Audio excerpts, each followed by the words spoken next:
구독, 좋아요, 그리고 공유까지도 눌러주시면 저에게 도움이 되겠습니다.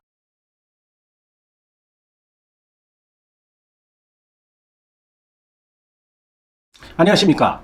언제나 새로운 소식, 유익한 정보, 그리고 확실한 결론까지로 교통사고 피해자에게 도움을 드리는 유국장TV입니다. 오늘은 교통사고 피해자들을 힘들게 하는 몇 가지를 설명드릴 예정입니다. 아주 많은 피해자들이 궁금하다고 상담해오고 있는 순위 중에서 몇 개를 추려서 이 영상을 보시고 그러한 궁금증이 사라질 수 있도록 아주 상세하게 설명을 드리는 시간을 갖도록 하겠습니다. 네. 자, 첫 번째입니다. 보험회사 직원들이 많이 쓰는 말이고 또 피해자들도 한 번쯤은 들어봤을 겁니다. 치료 기간이 길어지면 합의금이 줄어듭니다. 이렇게 피해자에게 이야기를 한다고 들었습니다. 보험회사 직원이 즐겨 쓰는 단어입니다. 김 PD님. 네. 예, 과연 맞는 말인지 한번 알아볼 필요성이 있는 것이죠. 네. 자, 김 PD님, 제가 여러 차례 말씀을 드린 건데요. 합의금 구성 요인 기억나시죠? 네. 네, 장애가 없는 경우라면 뭐 유자료, 그 다음에 입원 기간 동안의 휴업손해, 향후 치료비, 그 다음에 뭐 통원 치료를 했다면 뭐 통원 치료에 대한 교통비, 뭐 이 정도 아니겠어요? 네. 그런데 장애가 남는 경우라고 한다면 뭐 유자료하고 입원 기간 동안에 일실 수익하고 향후 치료비, 그 다음에 뭐 통원 치료했다면 교통비가 있겠고, 또 장애가 남는다면 후유 장애에 대한 상실 수익액이 있겠죠. 그 다음에 간병이 또 들어간다 그러면 간병비도 책정이 돼야 되겠죠. 종종 치료 기간이 길어지면 말이죠, 피해자들이요, 압박하는 것처럼 느끼게 하는 말을 하게 되는데요. 그 말은 보험회사에서 치료가 길어지면 합의금이 줄어든다 이렇게 말을 한다는 거예요. 이 말과 비슷한지 한번 들어보세요, 김 PD님. 네. 그 건설회사에서 그 아파트나 그 오피스텔 이런 거 팔죠.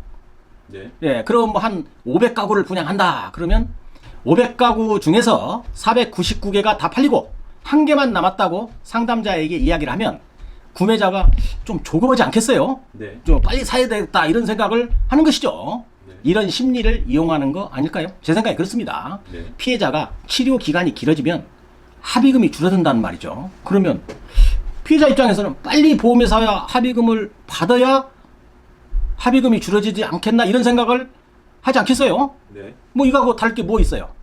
교통사고에 대한 지식이 적은 피해자를 아주 조급하게 압박해서 피해자와 합의를 빨리 끝내고 싶어 하는 그런 말일 수 있다는 것입니다. 정확한 팩트는 말이죠, 아무리 피해자가 과실이 많다 할지라도 피해자가 완전히 치료될 때까지 보험회사는 무한 책임을 지는 것입니다. 네.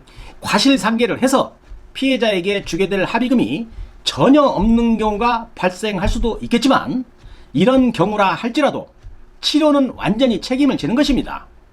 예를 들어서 뭐 그러면 치료를 충분히 받다 보니 합의금을 전혀 줄 수 없는 상황이 되었다고 해보겠습니다. 예를 든 겁니다. 네. 뭐 치료비 줄 게 없는 거예요. 네. 뭐 과실도 있고 해서요. 자, 그러면 피해자가 합의금을 하나도 안 받고 보험회사와 합의서를 써달라고 하면 써주겠어요? 제가 생각할 땐 그렇게 써줄 피해자 하나도 없습니다. 네. 뭐 돈도 하나도 안 받았는데 뭐들 합의서를 써줘요.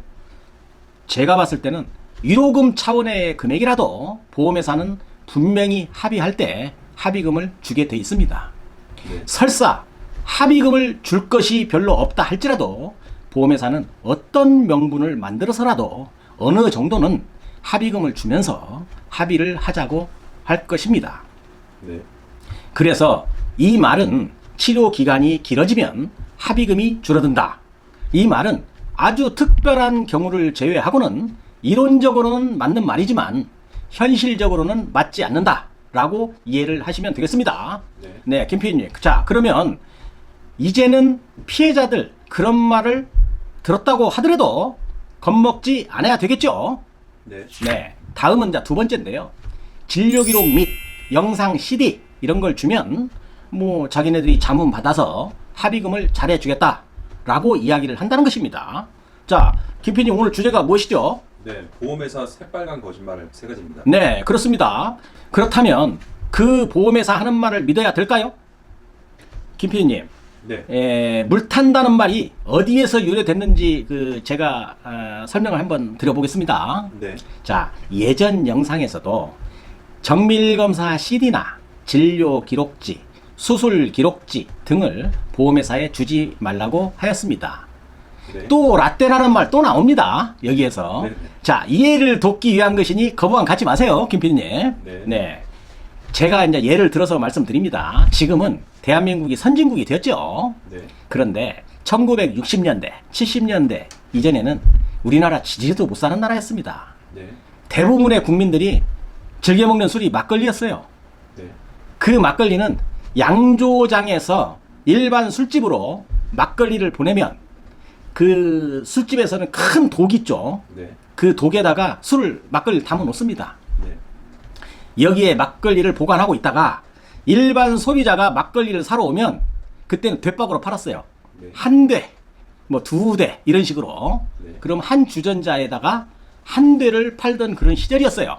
네. 자, 이때 비양심적인 술집이 등장하는데요. 그 막걸리 독에다가 물을 부어요.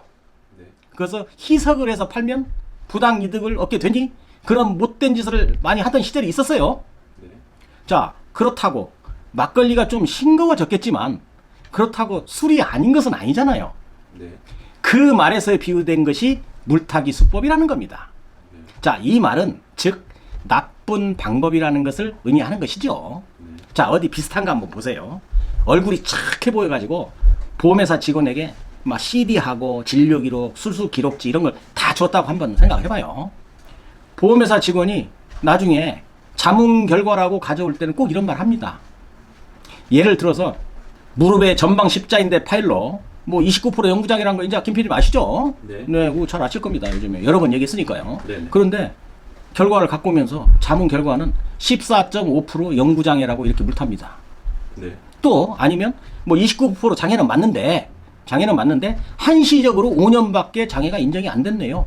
이렇게 자문이 나왔네요. 하면서 물을 타는 겁니다. 네. 또 하나가 많이 쓰는 방법이 있는데요. 어깨 그 회전근개 파열이나 추간판 탈출증 있죠. 뭐 속칭 디스크라고 얘기하죠. 네. 자, 보험회사에서 자문 받아보자면서 CD하고 정밀검사 판독지 달라고 합니다. 네. 주면 어떻게 되죠? 역시 물타기 수법에 걸려드는 겁니다. 기항증과 사고 기여도가 공존하는 병명이죠. 여기에서 사고의 기여도는 낮추고 기항증을 높이게 해서 전형적으로 물을 타는 것입니다. 네. 이렇게 해서 많은 피해자들 엄청 당했을 겁니다. 자, 김 PD님 이해가 좀 됐나요? 네. 네, 마지막인데요. 자, 세 번째입니다.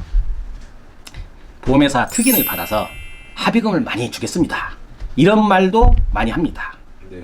장애가 예상되는 환자이거나 사망사고 피해자 또 좀 크게 다친 경우 아니겠어요? 김 PD님. 보험회사 직원은 특인을 받아서 우리가 줄 수 있는 지급 기준을 초과해서 합의금을 주겠다고 하는 이야기를 합니다. 이 말도 믿을 수 있나요? 보험회사의 속성을 먼저 읽어야 하는 것입니다. 특인을 받아서 피해자에게 보험사의 지급 기준보다도 더 많은 합의금을 챙겨주겠다고 이야기를 하는데요. 이것도 경계 대상입니다. 자, 김 PD님 왠지 아세요? 네. 제가 설명드릴게요. 자, 특인을 해보자는 것은 합의금이 대부분 많은 경우 아니겠어요? 네. 뭐, 즉, 그 사망사고나 개호 환자, 장애가 남는 환자, 이런 경우가 대부분입니다. 네. 경상 환자는 안타깝지만 해당이 안 됩니다. 김 PD님. 네. 뭐 진단, 뭐 2주, 3주, 이건 해당 안 됩니다. 특이는 보험회사의 본사인 송무팀의 승인이 떨어져야 하니까요. 예를 든다면, 법원에서 말이죠. 우리가 소송을 하게 되면 약 한 2억 원 정도의 합의금이 예상되는 피해자라고 가정해 봅니다. 네. 보험회사에서 특별히 인정을 해서 약 1억 6천만 원 정도 주겠다고 하는 겁니다. 네. 소송가에게 80% 선에서 합의금을 주고 끝나겠다고 그렇게 설득을 하는 것이죠. 네. 자, 가만히 생각을 해보세요. 보험회사가 짱구가 아닙니다. 보험회사는 손해보는 일을 절대 안 합니다. 네.